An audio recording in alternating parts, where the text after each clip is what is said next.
Welcome to the SwimSwam podcast. I'm your host, Coleman Hodges. Joining me today, Associate Head Coach at the University of Virginia. She is a member of the 2021 Short Course World's coaching staff. Today, we have the privilege of sitting down with Blaire Bachman. Hey.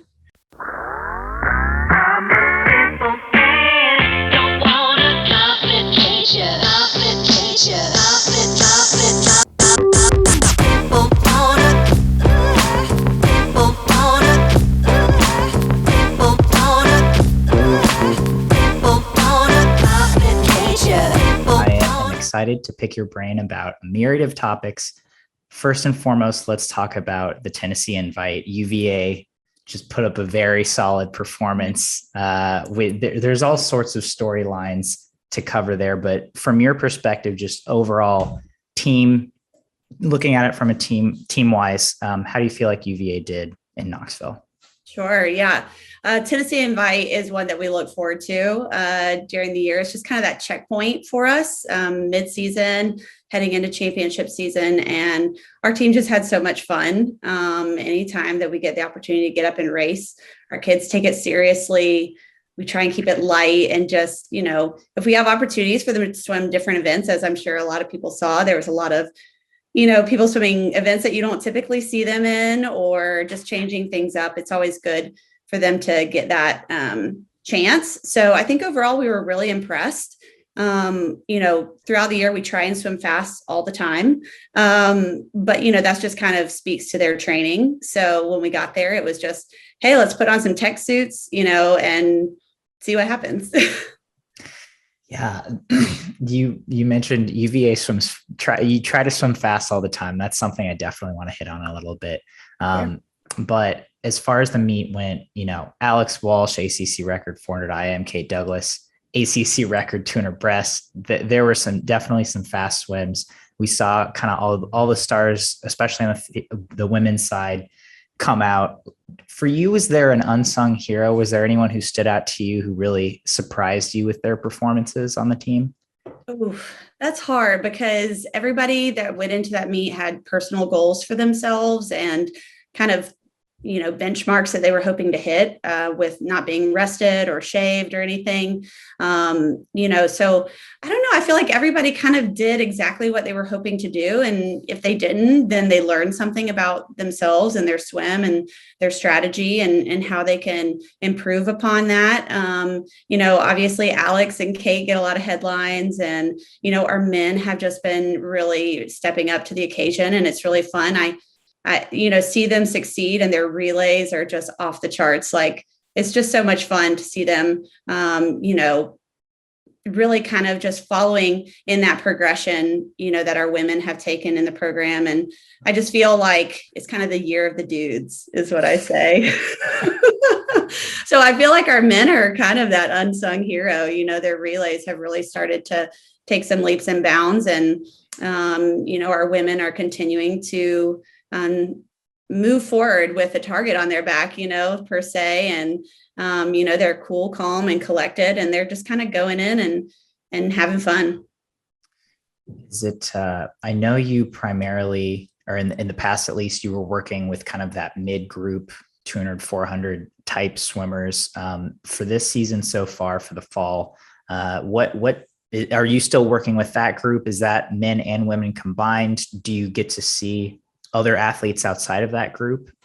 Yeah. So I am the primary coach for what is considered the middle distance group. So, all of us coaches, we're kind of directors of individual programs with each athlete. And that doesn't mean that athlete trains with us every single day or even every single practice. It just means that we kind of help find their flow to their practices during the week. So, athletes get to work with every single coach, which I think provides a lot of diversity in their training and opportunities for coaches to see things that maybe someone else didn't, or, just it gets them competing and training with everybody on the team, sprinters, middle D, even our distance swimmers, get more of that sprint-based training occasionally, probably not as many times as they would like. Sure. And I primarily still work with them. So, like Alex hangs out in middle distance a lot, but she also gets a lot of speed work with Todd and Wes. And a lot of influence from Tyler and Andrew. And,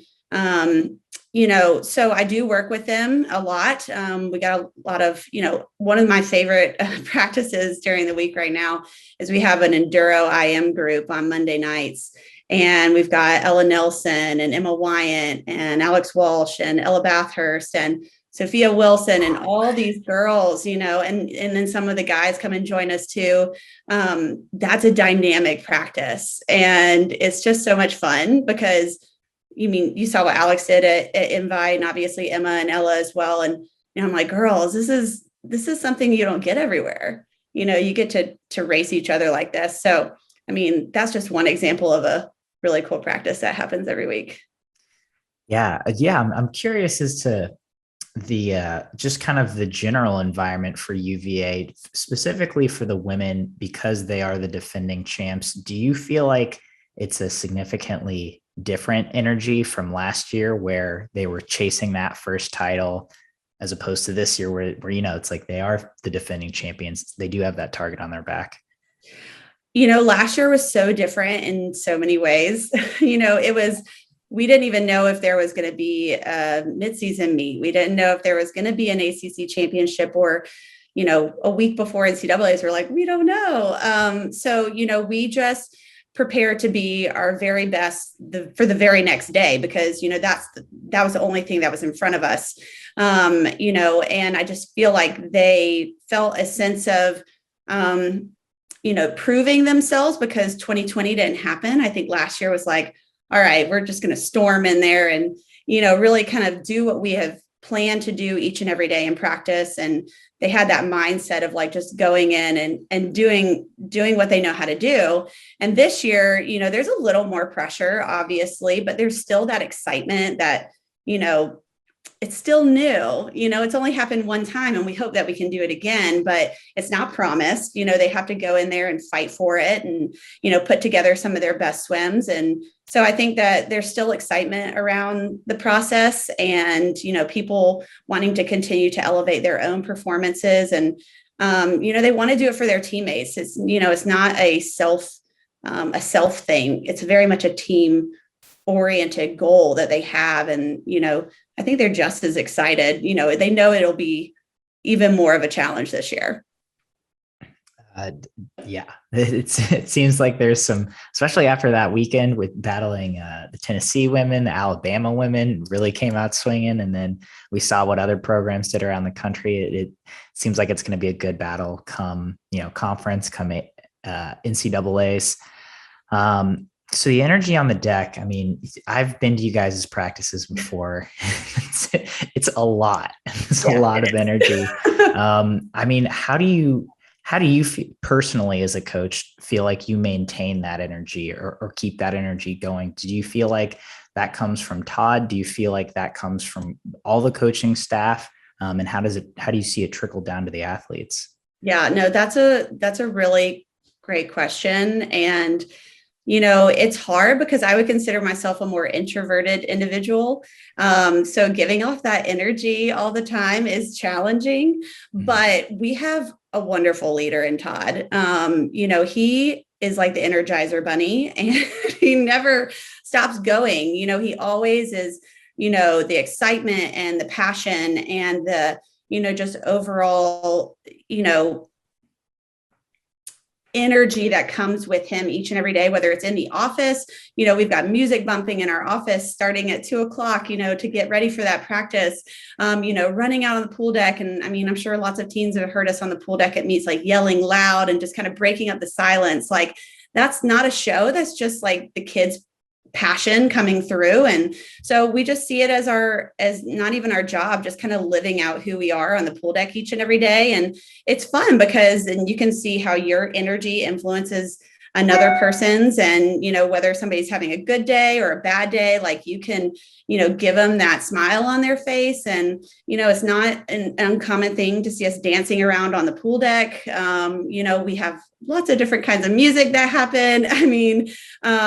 Sometimes Todd's in a country mood and we just kind of go with that. Then, it varies day to day, but, weeks on weeks of that, it is hard. So, you definitely have to, conserve where you can and balance your own personal life so that you have that energy. For me, it's running. I like to go outside and get a good run in every day. I try and train for like 1 or 2 half marathons each year so that I can, have something else that I'm focusing on so that I can bring a lot of joy and passion to the pool deck. And also I go to bed early. Just getting a really good night's sleep because, when we go into practice at 6 a.m., the lights are on. And, if we go in there sleepy, then it doesn't do our kids on the team any good. So we definitely take it seriously and we do feel like give the energy that you have and you'll receive it in return. And so we kind of just operate each and every day like that. That I love some of those points. I mean, I really don't feel like, especially swim coaches, put enough emphasis on a good night's sleep. Oh, got to get to bed. Right. So like just a general, so if you have 6 a.m. practice, when are you going to bed, or when is the goal for going to bed, and when do you wake up to get ready for that practice? Oh, I try and go to bed around 9, maybe 9:30. Just depends on what's going on, but that's kind of my goal range of time. And then in the mornings, I really value a good cup of coffee before I go in. So I got to get up in time for that. So I would say I probably get up about an hour and a half before practice, hour and 15. I live fairly close, so it's kind of just a zip over to the pool, but got to get that good cup of coffee in before I go. Yeah. I don't feel like some people realize, like what it takes to really get to that next level. Yeah. And to me, it's always been sleep. So it makes me happy to hear you say that as well. Oh yeah. Because my next question was going to be like, how do you recover, from all this energy? But you already covered that perfectly. Yeah.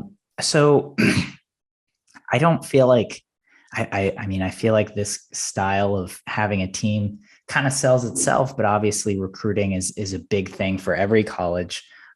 Specifically, if you're doing recruiting, are you going after men and women? Do you cover one gender or the other? And do you feel like there's a difference for how you're recruiting them? Yeah. So we have it divided differently within the coaching staff. I primarily focus on women's recruiting, but that doesn't mean that I don't also talk to men in the recruiting process as well.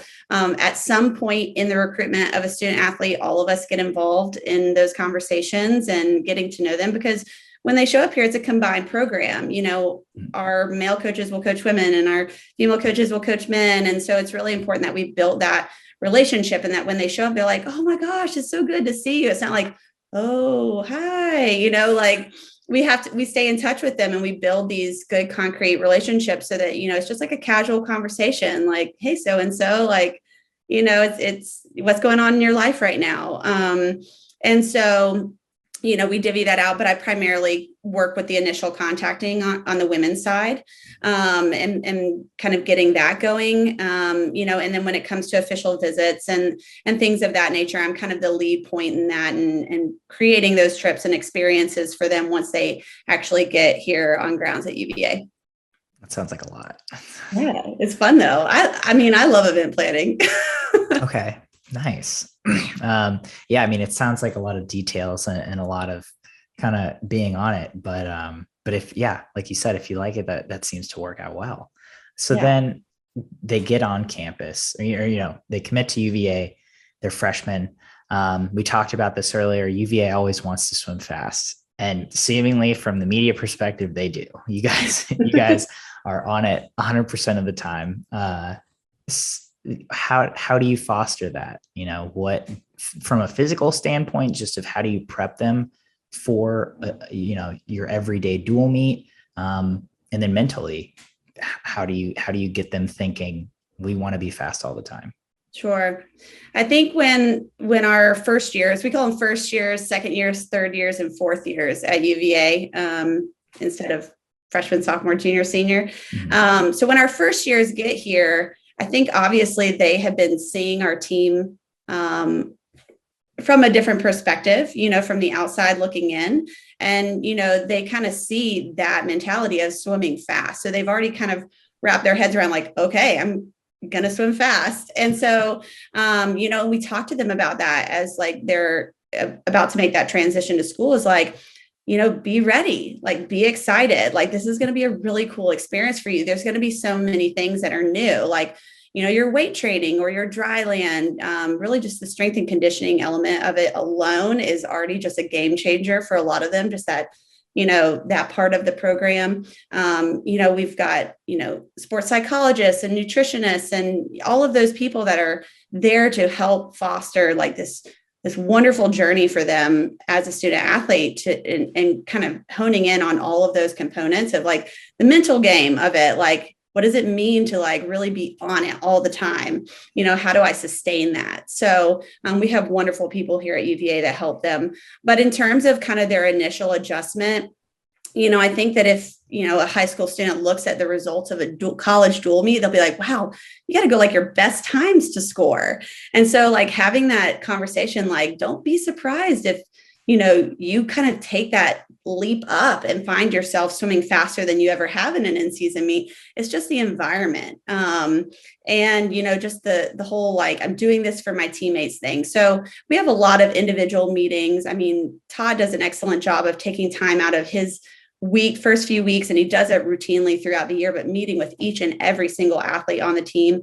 And if you do the math, and if you spent 5 minutes on all those athletes, I mean, like, you're in the office for 3 weeks, right? So, but all the coaches do that. And we're kind of just like, you can do this, commit to the training, believe in the process, like look at what has happened before you and seeing the success that other people have had. And we've really been excited to see so many people buy into it and, expect more out of themselves than maybe they would have initially. So I think it's just the culture. Honestly, it boils down to like, they've seen it happen before and they're like, oh, I'm a part of that and I'm going to help that as well.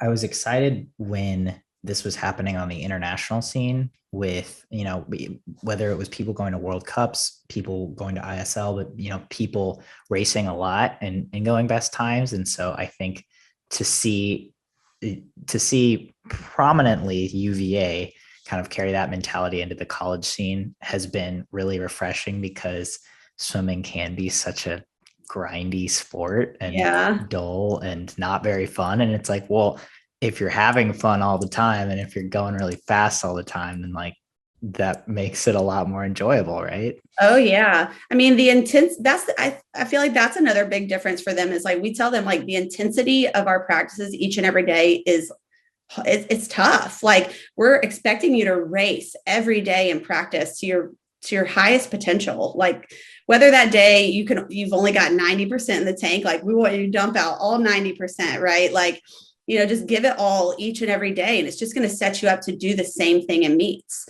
So, there's never like an easy day. Maybe there's a different type of intensity, but the intensity is always still there. So they're constantly, going fast in practice and, just that type of work translates really, really well. So, yes, I mean, I find that really interesting. You were at Indiana, you were at Dartmouth, you were at Brunel. So you've seen a lot of different programs and how they work. With UVA, is the kind of work they do or the intensity of the practices on a day-to-day basis significantly different from those, especially because on meet days you're placing that emphasis on, again, we want to go best times, we want to go really, really fast, not just in season times. Mm-hmm, mm-hmm. Well, I feel like everywhere that I've been as a coach has given me a completely different experience that I can draw from, and really just kind of helps me do what I'm doing today at the best of my ability as a coach. But I think the biggest difference is we are truly racing hard every day. Like there was one point, I guess it was 2 years ago, where I was running an IM practice with some guys and girls, and I saw Kay Douglas push a 154 200 IM in practice. And I was like, I'm sure that you saw that story or something of it. And, it's things like that. Just not everybody is Kate Douglas and not everybody can do that, but everybody's trying, right? So everybody's trying to go that fast and, helping each other out. So the biggest difference for me from a coaching perspective is, just kind of the buy into the racing element and the effort element of what we're doing. I think there's a million different ways to slice bread and so many different ways to train athletes, and there's no one perfect way. So I think, every program has kind of found their rhythm. And I think at UVA, our rhythm has been found in that racing element, but also the crossover training that we do between groups, like a 200 type swimmer would train a good couple of aerobic workouts during a week, several 200 pace workouts, and then they get a lot of speed work. We also do a lot of resistance training every day. I don't think there's one practice that happens without some form of resistance, whether it's buckets or racks or chutes or socks. I'm pretty sure the sprinters in Todd's group live in socks and parachutes all the time. But sounds miserable. That's just what they do, and they swim fast. So I don't think we're doing it. Everybody's doing it differently, and we've just kind of found our own rhythm. Is there a saxophone behind you? It is. That's my husband's saxophone. He's a musician. Sorry, totally off topic. I know, this is his music crew. Gotcha. As you were talking, I was like, wow, does Blaire play saxophone? I wish I could play. I'm not musically inclined at all. Gotcha. All right. Yeah. Husband sax. Very cool. Okay. Back on topic. So talking about different places you've coached, something I didn't know until this morning, you were the head coach straight out of college for 5 years at Brunel. Can you tell me a little bit about Brunel? Because I certainly don't know a lot about it. How did that come to, how did you come to Brunel? Yeah. So Brunel is a women's only university in Georgia. It's one of very few remaining women's only colleges in the US. So it's really niche in that it's also a member of the NAIA, which is not an NCAA Division I, II, or III. It's separate from that, mostly private universities. And so, I had just graduated from college, and I'd actually gone to work in public relations for about a year. And the pool that Brunel University operates out of is the one that I grew up swimming in as a club swimmer. They had disbanded their university team from 1982 until 2006. Before women were in the NCAA for swimming, it was the AWIA. And that's what Brunel University women's team competed in, which was really cool to kind of have that history. Yeah. So my club coach, while I was in college, actually reinstated the Brunel University program. And when I graduated from college, he was trying to help the university find someone that would kind of get the program going. And my name came up in conversation. I kind of always had a feeling I would find myself in coaching at one point or another. And they just took a really wild chance on somebody that had only coached club. And so I was kind of just thrown into the fire. And I made a lot of mistakes. I made some good choices and just had a blast. I worked with probably anywhere from 12 to 16 women each year in the team. It was a smaller program. I never had an assistant or a grad assistant or a volunteer. It was just me and the women's team. And I was the director of ops and the travel agent and all these things combined. So I kind of got to learn what it meant to take on all these different roles. At any one point, we probably had like 5 different practices going on in the pool at one time, and I managed all 5 at once. So it was just, it was a trial by fire type of job, and one that I loved, seriously loved it a lot. And, got to see the team go from 12th in the NAI, to 3rd, and just saw a lot of progress. They won their first conference championship while I was there, which was really, honestly, one of the most exciting points in my career that I can even look back on, even after winning NCAAs, was jumping in that pool for the first time ever as a conference champion.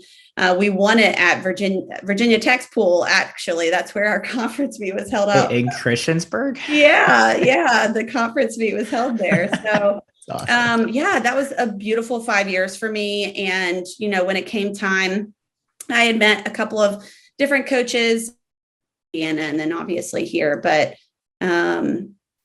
Bernal is such a sweet spot in my memory and kind of history of how it all started. Yeah, it sounds like a really unique experience. Yeah. What being a head coach, just period. I mean, what do you feel like the takeaways for that for you from that were? I mean, is being a head coach something you would want to do again after that experience? Mm-hmm. What's cool about having been a head coach and then obviously, working here at UVA is there's a lot of similarities, regardless of the level of swimming, NCAA or NAI. The things that you encounter as a head coach are the same. Just the relationships with your athletes, budgeting or recruiting or whatever it is, it's all the same. So I was lucky to have that experience and understand what it means to take on those responsibilities. I love being a head coach. I certainly would not rule that out for myself in the future. But one of my biggest rules of thumb is for, work is you got to love where you are and love the people that you're surrounding yourself with each and every day. And currently I love where I am and I love the people that I'm surrounding myself with every day, and I'm challenged. Todd and the rest of the staff we're constantly doing our best to improve on ourselves, and kind of our craft, if you will. So, I wouldn't rule it out for myself. I certainly love a challenge, and I love the idea of kind of being at the front of a program again. But right now I'm really kind of just enjoying where my feet are. Yeah, fair enough. So for someone who's getting into coaching, obviously you had said, I think I will coach at some point, or I'll get into coaching, but I'm guessing that's not what you had expected is maybe your first college coaching role. So for someone who's getting into college coaching, or for someone just looking for that next opportunity in collegiate coaching, do you think any opportunity is a good opportunity, or what do you look for? You just mentioned I have to be happy with where I'm at and who I'm surrounded by, but what do you feel like sticks out to you when you're looking for an opportunity like that, or when you were at least? Yeah, I think the biggest influence for me has been the individuals that I trust and ask a lot of questions. One of my biggest mentors is Jerry Champer at UGA. He actually had me working UGA swim camp for many, many summers. And That's he awesome. has certainly helped guide me in a couple of my decisions throughout the way. So I think first and foremost, anybody that's looking to get into coaching or really just kind of take steps in one direction, whether it's, a Power 5 or if it's in the NAIA or if it's whatever direction it is, because I do think that there's a place for everybody, just kind of like recruiting. There's a pool for everyone. There's a place for everyone. Is just surrounding yourself with people that you trust, that you can ask those questions. Like, what do you think about this? And doing your research, what are the type of programs that you'd like to be a part of? And I think that there's a lot of resources for coaches now, more than there were maybe when I was going into it. I didn't even know what an Olympic quad was when I first got into college coaching. I mean, I didn't even know how to register an athlete to go to a pro series swim meet. I didn't know how to use high tech. I mean, there's just so many things, so I think that having kind of a phone tree, if you will, of people that you either introduce yourself to or that you get to know, go spend some time on a pool deck with a team that you admire, if you're looking to break into the sport, and just ask a lot of questions. Some coaches are generally pretty chatty people, so I find that they'll answer anything that you have questions about. But I would say just don't be afraid to not know. That was a big thing for me early on as a young coach.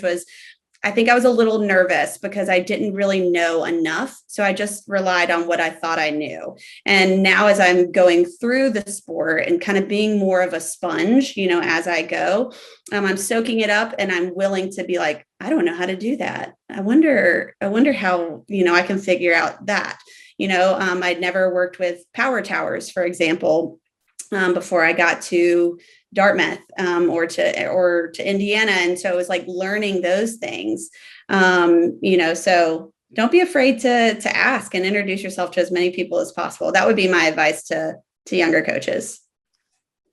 You're 10 plus years into your career and you're more of a sponge now than ever. That's my takeaway.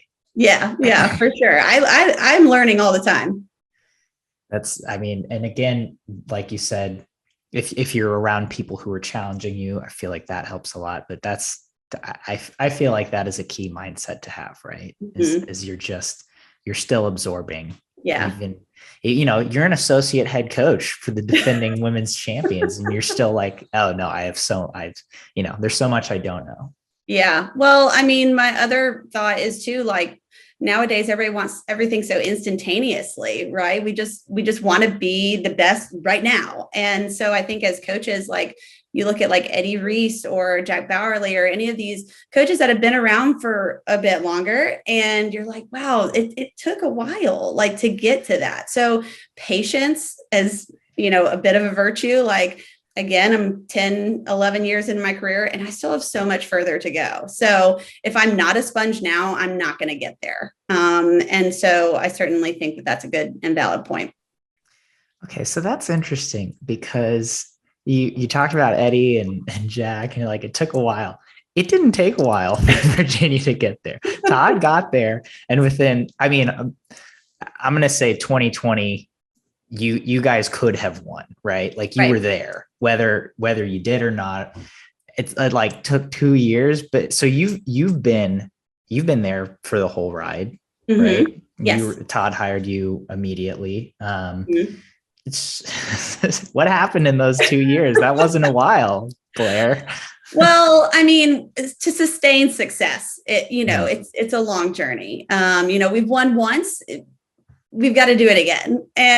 Or we want to do it again. I think that in general, UVA just already had the bones to be a national caliber university and program, with the education piece. And then also with the program, and the success of the program in the past was also pretty good. I mean, Leah Smith came out of our program. We had several other Olympians come out of this program, and the women had been as high as, I believe, 5th or 6th place in the past. So there's a real great history of successful swimming here. So it's not like we were coming out of nothing, but, it was coming in. And I remember one of the first things Todd said to the team was, we're going to win a national championship.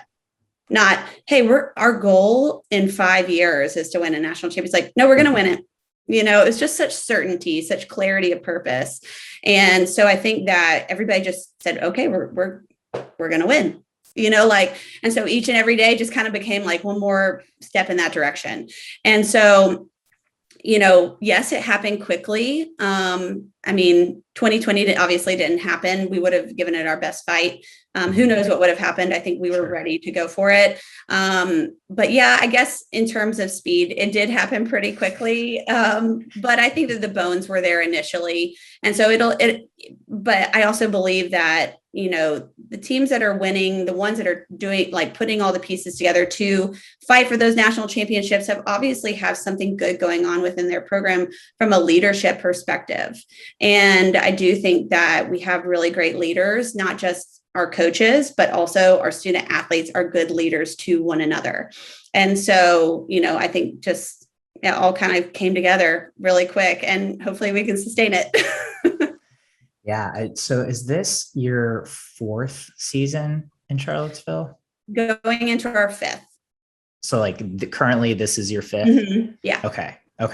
I remember talking to Carol Capitani right at that kind of benchmark where she was at in Texas, and being like, this is kind of a different year because this is my people. Right. Like this is, 4 years have cycled, everyone who I didn't recruit essentially is out, to put it bluntly. Mm-hmm. Not a good thing or a bad thing, but, that's kind of what she was talking about, was that, everyone who is here came here under the guise of like, I would be the head coach. Right. Do you get a sense of that from this team at all compared to the last 4 years? Yeah. So like Paige Madden, Caroline Gamellick, Kyla Valls, all those girls were in the first year class that started when we came to Charlottesville. So we didn't technically recruit them in, but they, adopted our perspective and our kind of all day mentality of our program so well, because they didn't know us, they had committed to a program under, the understanding they were going to be swimming for a completely different coaching staff. And so obviously anytime there's change, there's going to be growing pains, right? So no matter the program. And, I think that it honestly worked out very well, kind of how that class progressed, and the leadership that they took with the team. Obviously 2020, 2021 were kind of their last 2 years. I mean, obviously we don't have anybody taking a fifth year, because of COVID, but they kind of ran with it and did such a great job. And so, this is after this year's class graduates, our fourth years graduate. So Lex Wanger and Julia Minkhouse and Jess Nava. That was a class that we actually had to put together in a matter of 2 months when we got to Charlottesville back in 2017. I had just come off recruiting for a different university and completed that class. And then I got here and I was like, okay, you got to work on a completely new class. So those individuals we recruited, it was a quicker recruitment process for them. So Kate Douglas and Ellen Nelson and Maddie Donahoe and those girls, that was our first fully immersed recruiting experience class. So, we're getting to that point where we have recruited everybody that's on the team, and, they know us so well from the recruiting process. It's just really nice, to know that you have helped to bring in that type of student athlete to the program, to the university, that you get to walk through the whole thing with them all 4 years, and just kind of see them develop as people, not just as athletes. And I think that we place a pretty big emphasis on that too. So yeah, I think it's, I wouldn't say that there's a huge difference from, having the adopted class coming through versus just all ours, but certainly see the buy-in from the recruitment process all the way through to when they get here. You all don't have any fifth years?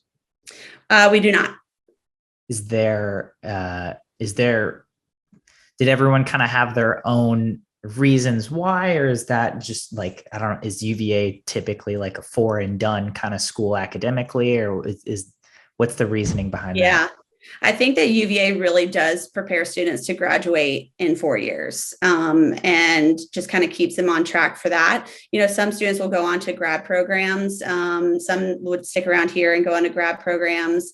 I think that the class that just graduated back last spring, so Paige Madden's class, I think all of them were, since they had come out of the canceled COVID year and kind of, that year, that was kind of a big thing for them. They just went all in. And I think that they were so happy with how it ended. And so were we. They were excited to move into the next part of their life. Obviously, Paige is still training with us.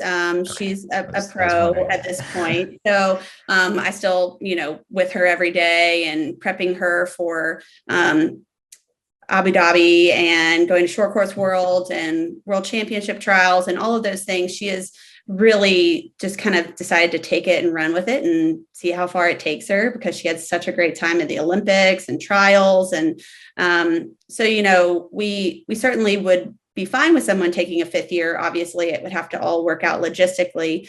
But, it just didn't happen this time around. So I'm not going to say it's not going to happen in the future, because I think it also affects the class behind them as well, in terms of NCAA eligibility.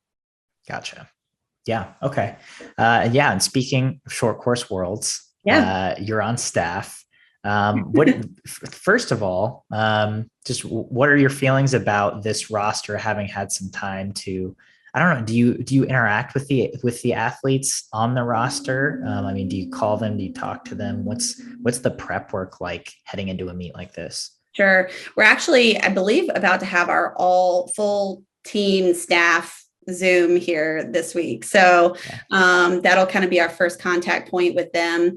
And then obviously, USA Swimming and then Dave have been working on how to divide out different responsibilities and things of that. So we've had a couple of those Zoom calls kind of to prepare, also talking about protocol with COVID and the procedures for how to manage that on international travel and relays. There's a lot of relays at this meet. So, making sure that we are staffing those relays appropriately. And I think we have such a great roster of athletes. There's a lot of, individuals that can do a lot of different things. Also some really great specialists. So I think that this is going to be a really, really fun group.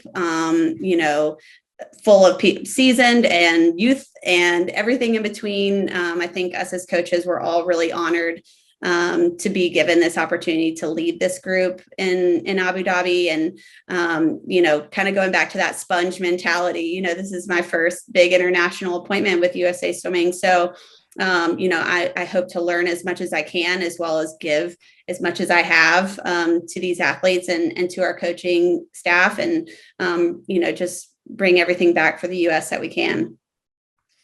Yeah. What are you hoping to gain is not really the question I want to ask, but being on a staff where there's a lot of collegiate assistants, or, it's not like an Olympic staff where everyone is this tenured head coach of a major D1 program for the last 20 years, right? It's a lot of people who maybe are in similar places in their career as you, where this might be their first or second international appointment. And what are you looking forward to about being on a staff like that?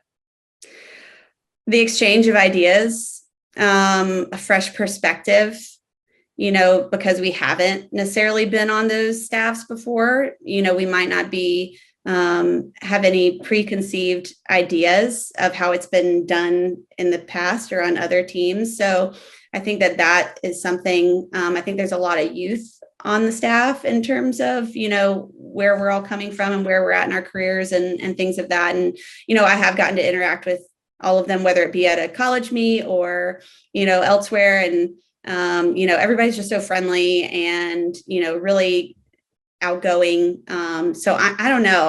I think I'm just excited to just kind of be there and, give ideas, but also be willing to kind of listen to different takes on things. We're still working out how the training piece and kind of the responsibilities in terms of prepping athletes for their races is going to go.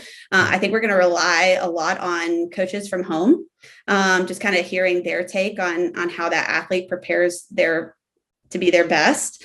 So really, making sure that we're in contact with them and, hearing their 2 cents, and because they're the ones that work with them the most. Obviously we have some UVA athletes on that team. So that'll be, an easier thing to manage. But yeah, I don't really know a full on answer to that other than just kind of excited to see fresh perspective. I feel like anyone who's been in a room with a lot of coaches knows kind of the idea of that exchange of ideas concept. And, just hearing you talk about it briefly excites me, just to be like, dude, I want to be a fly on the wall in those meetings. It sounds really exciting and really cool. I'm not going to ask you about it, but I'm going to say I don't like this selection procedure for short course worlds. But it is, part of it is that 14-person roster on the men and women's side, right? So it has to be concise. Right. So my question for you is how are you preparing to work with that kind of smaller roster with so many relays? Like you said, there's like 7 relays for each gender, I think, at this meet. Right. Is that right? Yes. Okay. So to prepare for that, we need to see the full scope of what one individual's week of racing looks like. Is it overloading them? Is it affecting their best individual race? Just kind of taking all those factors into consideration, but also, having athletes understand, you're going to get plugged in, and I think, it's just having the communication up front setting those expectations with those athletes, and obviously working with Lindsay and with Dave and everybody that's kind of leading the charge. We're just assistants, right? We're following the lead, but obviously I think that communication is always going to be key when it comes to athletes, and helping them understand the role that they may play on relays, and just kind of setting those expectations, because you're right, it is a very small roster on both sides, and a lot of swimming is going to be done. So really just kind of looking at each individual's program, and just how we can help our squad compete at the highest level without stressing them out too much when it comes to their individual swims. Gotcha. Yeah, fair enough. Well, Blaire, I really appreciate you taking the time. Is there anything I've missed? Is there any trade secrets we haven't tapped into yet that you really have a burning desire to share with our audience? Oh gosh, trade secrets? No. As a coach, I always have 2 pairs of shoes at my desk because one's always going to get wet from flip turn. I don't know. It's a good one. Trade secrets. No, I mean, I just love this sport so much. And, I think that any way I can give back, I want to. And, I just feel really privileged to talk to you, and to, even, make the smallest impact. So thank you so much for having me.